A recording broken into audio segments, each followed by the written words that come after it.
This week on Ebert and Roeper. We must decide if you will become my mistress. Fine, that's this much of the movie. Yeah. You're the one who killed our friend? That's right. In most Westerns, everybody just stands there and shoots at each other. Wake up! So there's about 3 different levels going on. That rancher sat in that jailhouse sort of sneering and letting his lawman lay down the law till he figured it was time to show us that he gave the orders around here. Ooh, sticks in my craw. Robert Duvall and Kevin Costner see the wide open spaces disappearing in open range. We'll have an early review of that movie, plus 3 other new films and 2 Oscar winners new on DVD. I'm Roger Ebert. And I'm Richard Roeper. Our first movie is Le Divorce, and I'm starting to wonder if Kate Hudson really has what it takes to be the star I thought she'd become after Almost Famous. Following How to Lose a Guy in 10 Days and Alex and Emma, this is Hudson's 3rd straight disappointment in 2003. It's a flat comedy melodrama combo filled with stereotypes about snooty French and gauche Americans. Naomi Watts' Roxy lives in Paris and has been deserted by her husband. Hudson plays Sister Isabel, who has just arrived from America. Anyway, you should get out of here now. Mom and Dad want you to come home. I want you to come home. And listen to all the I told you so's. No. Within days, Isabel has taken up with a young French activist and a much older French diplomat who gives her a pricey Kelly purse. Anyway, you should give it back. Anyway, he wouldn't take it back. And anyway, why shouldn't one accept an expensive gift from a man if he wants to give it? Because it puts you in the position of having to do what he wants. Do it anyway. Le Divorce has some beautiful scenery and a few dashes of wit, but there are far too many other broadly sketched characters, including Glenn Close as a smug Earth Mother type author, and Matthew Modine, who plays Roxy's husband's new lover. All fine actors, but I didn't think any of them were particularly strong here. As for the luminous Watts, she's playing a mediocre poet who tries to commit suicide while 8 months pregnant. Hardly someone to win our sympathies. Thumbs down. I liked it more than you did, although I agree about the Matthew Modine character, who I thought was a complete disappointment, and the whole scene on top of the Eiffel Tower completely unnecessary, and the whole subplot didn't work. But what I liked is that the movie was very observant about the difference between French and Americans, and very sardonic and very sarcastic on both sides as these two nations try to get together. I love it, for example, when the Americans say that no matter what you tell a French person, all they say is, of course. I thought it was very basic and simplistic about the differences between French and Americans, and I think there's just too many soap opera elements here. I think maybe the novel, it might have played out a little better and you got to know the characters here, but there's so much going on, and none of it is really that plausible. What about Stephen Fry? He's hilarious as the expert from Christie's Auction House, explaining... Fine. That's this much of the movie. Yeah, well, that's okay. this Well, there are much a lot of good movie. things. I gave it thumbs up. Well, I'm giving it thumbs down, and I feel good about it. Thank you very much. Okay, well, as we just saw, there are a lot of movies about romance between older men and younger women, maybe because so many directors are older men. But The Housekeeper, which is a new French film, suggests that once the passion cools down, a man in his 50s and a woman of about 20 might have almost nothing in common. Jean-Pierre Bacri stars as a divorced man whose apartment is a mess, so he answers an ad for a housekeeper. Emily DeKin meets him for an interview. Mais c'est un travail qui vous plaît? Oui, beaucoup. En fait, la vérité, c'est que je l'ai jamais fait. Mais je suis sûre que ça va me plaire. He's not looking for an affair, but she talks him into letting her move in. At first, he sleeps on the sofa. Je vais rester toute seule. Attendez, mais écoutez-moi, écoutez-moi. Il faut pas trop vous attacher à moi, Laura. Je vous aime pas, vous m'aimez pas non plus, hein, donc... They take a vacation together. She sees herself as a future wife. He sees her as a housekeeper that he happens to be sleeping with. On reviendra en vacances, on est bien à Paris aussi. C'est pas pareil. Toi, à Paris, tu travailles, moi, je suis ta femme de ménage. J'ai envie de rester, je suis bien ici.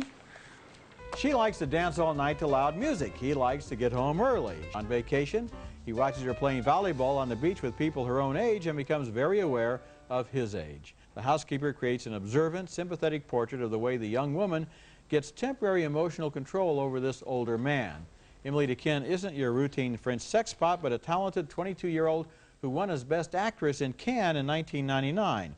And Jean-Pierre Bacri is touching and subtle as his character tries to maintain his dignity in an emotional whirlwind. You know, they say that an older guy dating a younger woman is like a boat owner. The best 2 days are when you get it and when you get rid of it. Well, I like your observations a lot. I agree completely with you on this. Two very fine performances, and we kind of know where this is going to go, but it's just fun watching the journey. And yeah, she's very sexy in an offbeat way and very sympathetic, and you can understand why she wants to be with him and why he wants to be with her, and you can completely understand why it's not going to probably last the season there. And I like the way it's kind of relaxed about all of this. It just lets it go at its own pace. It's very nice the way he holds back. He is not, you know, some dirty old man who's trying to seduce the housekeeper.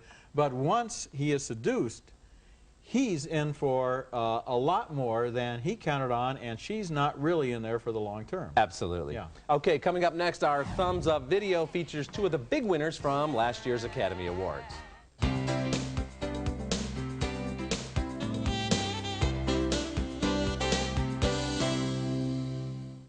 Ebert and Roeper's Thumbs Up video is brought to you by Nestle Raisinets. At the movies or at home, Raisinets. In case you shake a heart and want a brand new start to do that.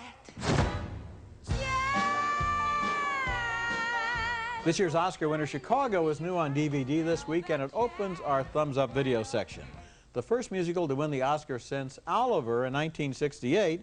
It stars Renee Zellweger as Roxy Hart, the girl who would do anything to get into show business, and Richard Gere as her lawyer. Yes, Mrs. Hart feels that it was the tragic combination of liquor and jazz which led to her downfall. Next question. The high point of this new disc is the deleted musical number Class, performed here by Queen Latifah and Catherine Zeta-Jones.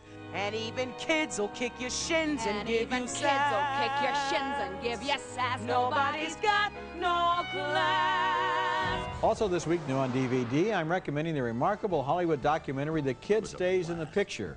It's based on the autobiography of legendary producer Robert Evans, who produced The Godfather and Rosemary's Baby, but was busted for cocaine and linked indirectly to a murder trial. The name Evans gets ink. The bells and whistles include a director commentary track and Roy Scheider and Dustin Hoffman doing their Bob Evans imitations.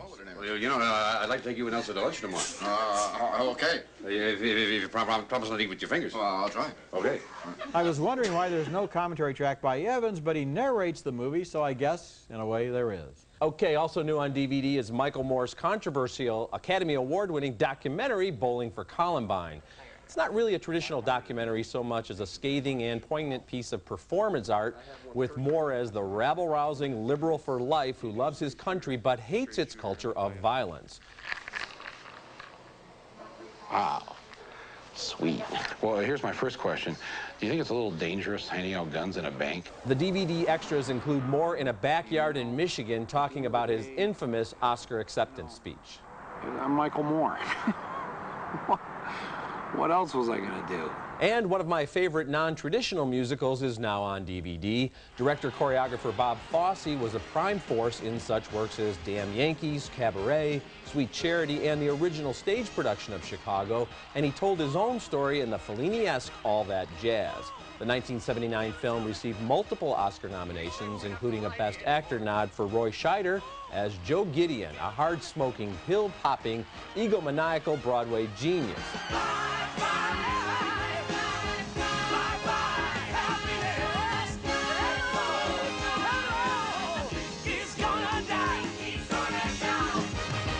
Fosse's trademark choreography is on display in the great opening audition number.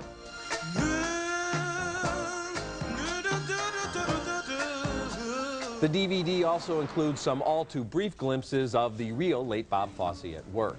All That Jazz and all the DVDs we talked about on this show arrive in stores on August 19th. People are always asking me if I've ever been wrong about movies. Well, probably lots of times, but the other night I was looking at All That Jazz, and I was wrong to give it a negative review. I said it was a rip-off of Fellini's 8½, but it's not, and I was wrong. Well, I'm glad to hear that, and on DVD it really springs to life, the colors, the music, and the performances. Okay, coming up later in the show, Open Range, starring Kevin Costner and Robert Duvall.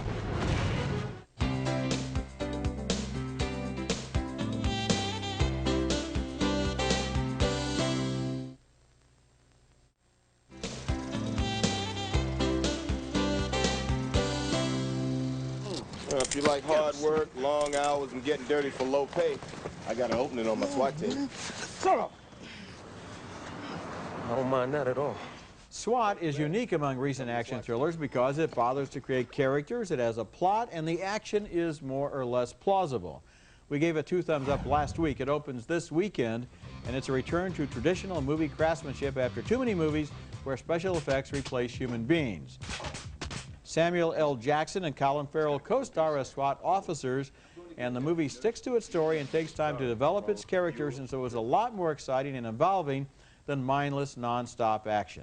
Also getting 2 thumbs up on last week's show and opening this weekend is Freaky Friday. Jamie Lee Curtis is excellent as a widow who's overworked, and Lindsay Lohan is really good too as her stressed out daughter.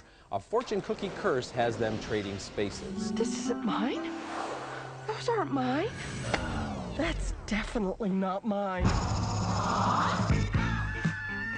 I like the pop music, I like the performances, and I was genuinely touched by the relationships in Freaky Friday. Actors must love body switch movies because they get to play themselves and they get to play the other actor, and they can study various kinds of body language and behavior. I think it's a fun acting challenge, Yes, and it's well done in this movie. Okay, comic book cult hero Harvey Pekar springs to life in American Splendor, one of the best movies of the year. It vibrates with creativity and hums with brilliant performances. In the 70s, Pekar and illustrator Robert Crumb created a series of kind of reality comics about Pekar's work as a file clerk in a Cleveland VA hospital and his curmudgeonly worldview. Pekar's fiercely loyal following then grew with a stage play based on his life and some memorable but increasingly uncomfortable appearances on Late Night with David Letterman. And Harvey even meets a woman. Look, you know, I was going to clean up, but why should I give you any false notions? Well, the truth is, I got a serious problem with cleanliness. Well, I could wash a dish 10 times, it'd still be dirty. They even kicked me out of the Army because I couldn't learn to make a bed. That's Paul Giamatti in a nomination-worthy performance as Harvey, and Hope Davis excellent as Joyce. The real Harvey and Joyce, as well as Harvey's real co-workers, occasionally step into the story. Did I say I watch television? Yeah, you mentioned you watch TV, you listen to your jazz records, you read, you write, you do your stick figures, so you could plan for your next comic book. American Splendor is written and directed with great style, intelligence, and warmth by Sherry Springer Berman and Robert Pulcini. They know there's something irresistible about this guy Pekar, who at first glance seems like another crabby schlub with a nowhere job and nothing to say, but is actually an original American artist. I doubt there's anything a critic could say to make Harvey Pekar happy, but I am giving this movie a big thumbs up. You know, they tell beginning writers to write about what they know, and Harvey Pekar certainly does that. You know, this is his life that American Splendor is about, and it is funny, it's involving. It's just an amazingly good film. I'm going to put this on my best 10 list. And in the film, you see Paul Giamatti, and then you see Harvey Pekar, and they're back and forth. It's amazing how they both seem to be playing aspects of the same character, not only physically, but mentally. And I've met Harvey Pekar and his wife Joyce and their daughter. And then looking at the film again, I realized this movie, what you see is exactly what you get. That's the genius of this. It's not just a show-offy technique by these directors to say, oh, here's the real actors. For one thing, you find out how true and accurate these performances are, and then you see Harvey's animation technique, which is really good. I mean, his dialogue, and then R. Crumb and these other great illustrators who have worked with him. So there's about 3 different levels going on, and of course, now we're going to get Pekar writing things about the movie and how that's probably just a big pain to him anyway, because now he's famous again and he's got to get things going, because he does have a self-destructive bent as well. Well, you know, he kind of gets himself onto the Letterman show and then off the Letterman show, but when you see that footage of the real Letterman show, you realize that's really Harvey. I mean, Harvey is never acting. No. He's always doing exactly whatever it is that he feels he has to do. And Giamatti never misses a beat playing him. And now an early review. Kevin Costner's new Western Open Range, which opens next week, takes place on the fault line between the Old and New West. Costner and the great Robert Duvall play cowboys who graze their cattle on the free range and get into a deadly showdown with ranchers who want to fence them out. Costner places the men in the same limitless vistas he celebrated in Dances with Wolves, and then takes them into town for ominous words from Michael Gambon. You know, a few years back, a free graze outfit came through.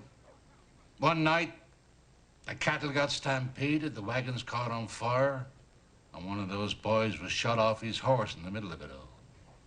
Shot in the back, was he? Diego Luna plays a kid who also works for Duvall, and after the rancher's men shoot him, they discuss the danger of taking him back into that town.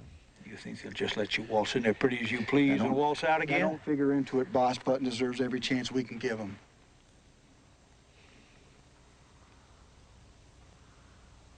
All right. Costner is a Civil War veteran who was an expert and willing killer, but he hasn't killed in 10 years. He confesses his past to Annette Bening, who plays the sister of the local doctor. I've seen who you are, Charlie. The way you looked after that boy, and the respect you give Boss. They might be little bets, but they're enough for a woman who looks. Men are going to get killed here today, Sue, and I'm going to kill them. Meanwhile, danger waits outside the door.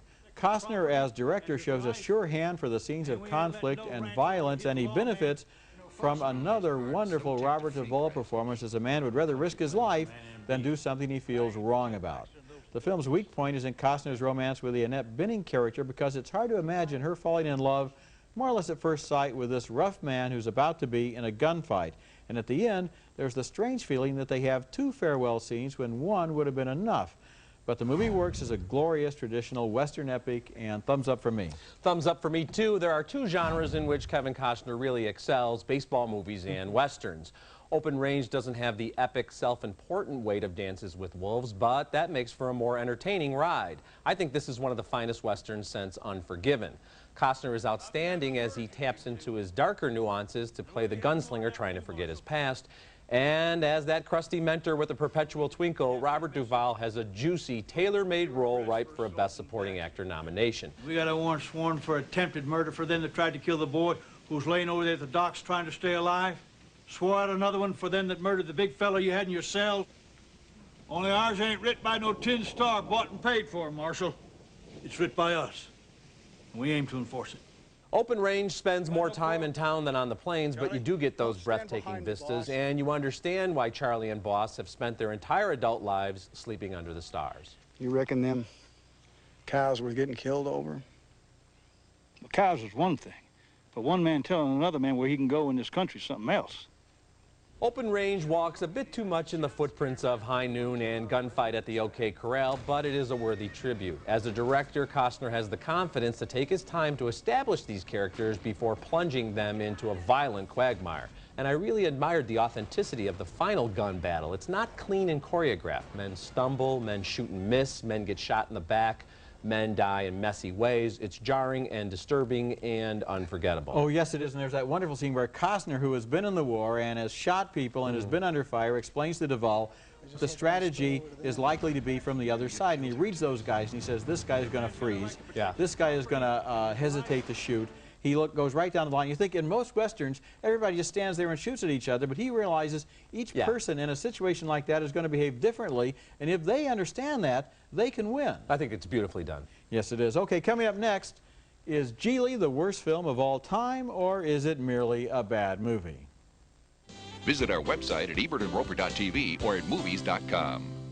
In every relationship, there's a bull and a cow. I'm the bull. You're the cow. Got that? Yeah, I got it. Bull cow. The biggest movie story of the summer involves Gigli, a film not many people have actually seen. Jennifer Lopez and Ben Affleck have been excoriated by the nation's film critics, who unleashed a withering barrage of scorn. And what I want to know is, why were they so mad? Gigli doesn't work, that's obvious. Even Affleck said so in an interview in Variety.